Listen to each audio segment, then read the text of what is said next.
I feel like somebody's foot is in my throat. Like, Yeah. like that's. No. I still don't feel like I've grasped the entire concept of her not being here physically, you know? Yeah. And of course, there's other people in our position, you know? So that's why I feel too, we could turn our pain into power and make something of this. Turn pain into power. Hulu's documentary Aftershock tells the story of two fathers turned advocates who lost their partners after they gave birth. Their grief introduces them to a community of Black fathers, midwives, and physicians that are fighting to reform a medical system that puts Black families at risk.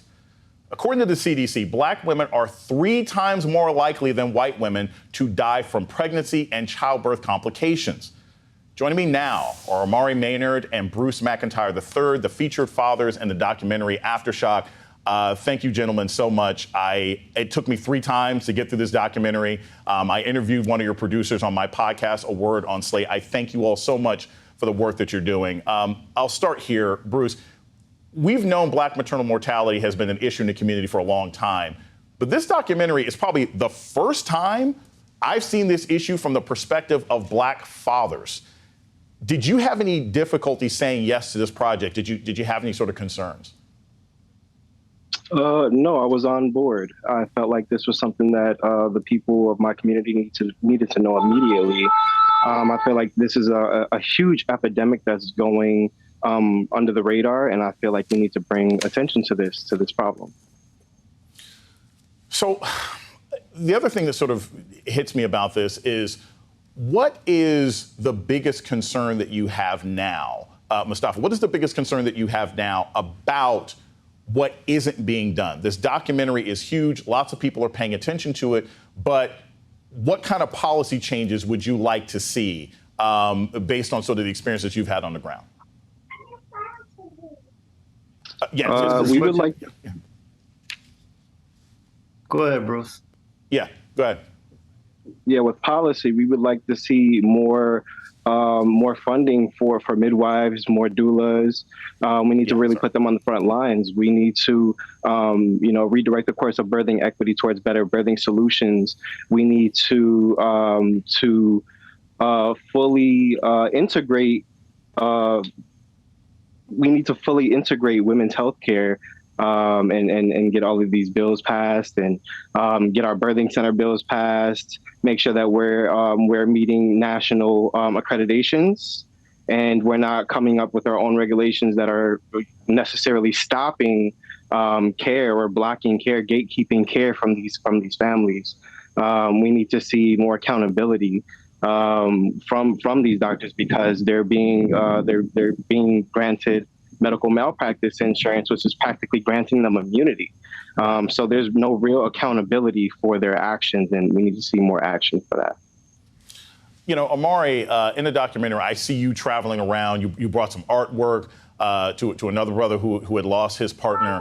I want to play you some sound, and I want you to, after you hear this, just want you to talk about what it's like to bring this issue to other Black men, because oftentimes brothers are sort of living in silence. They think this is hurt that they have to deal with on their own, and you're sort of opening up these paths of communication.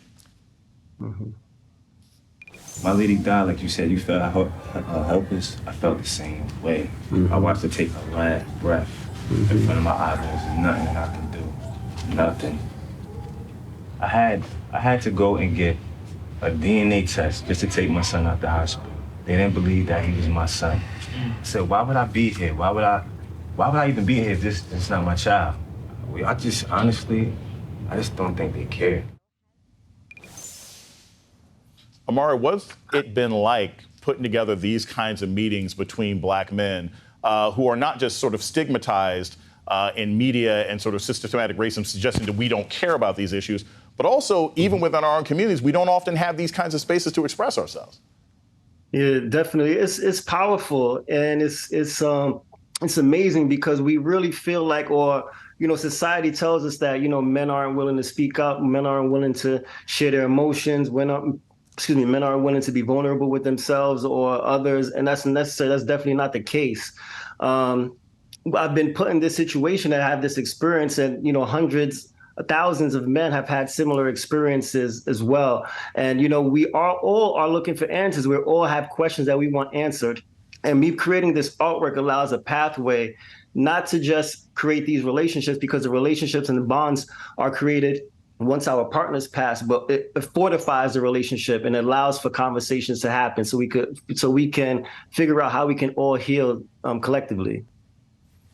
Amari, if there's a partner out there now who's experienced the tragedy and pain that you've experienced, there's somebody out there, it's like, my partner, she passed away during childbirth. I have questions about how the hospital responded. They didn't seem to care. We didn't get the kind of assistance we need. What is the first step that man needs to take to get himself out of that hole? Is it to call somebody? Is it to reach out to your organization? Because this is a dark pit to pull yourself out of. You haven't just lost your life partner, right? You've also got the responsibility now of taking care of a child that you thought you were going to have a partner with. What's the first thing you think men should be doing when they've had this sort of terrible systematic experience with Black women's maternal mortality? Yeah, I think that, we've created, especially through Aftershock and just what Bruce and I do, we've created this pathway where you do have somebody who you can contact, picking up the phone, IG, social media is also a great way, but making sure that your emotions, your voices are heard throughout your community, throughout your family. It has to start with you first. It has to be something that you are asking for people to provide, and once the ask is there, you'll be surprised, how it's reciprocated. But again, social media easy. It's an easy way. My social media is M_U_Z. I take DMs all the time about questions such as this. And Bruce, I want to ask you the same thing. It mentions, Aftershock, the name comes from the fact that the impact of these women passing away during childbirth affects lots of people. You're working on putting together a birthing center. Very quickly, what's the progress been on creating a birthing center, a center that is totally dedicated to the health and care of mothers rather than sometimes putting them through the mill of a hospital? What's the status on that project? So it's still in progress. We actually got our midwifery birthing center bill passed in January by Governor Hochul. However, it still disproportionately affects Black and brown people of ownership. And of course, New York doesn't meet national standard accreditation processes. So of course, we're having to go through all of these hoops.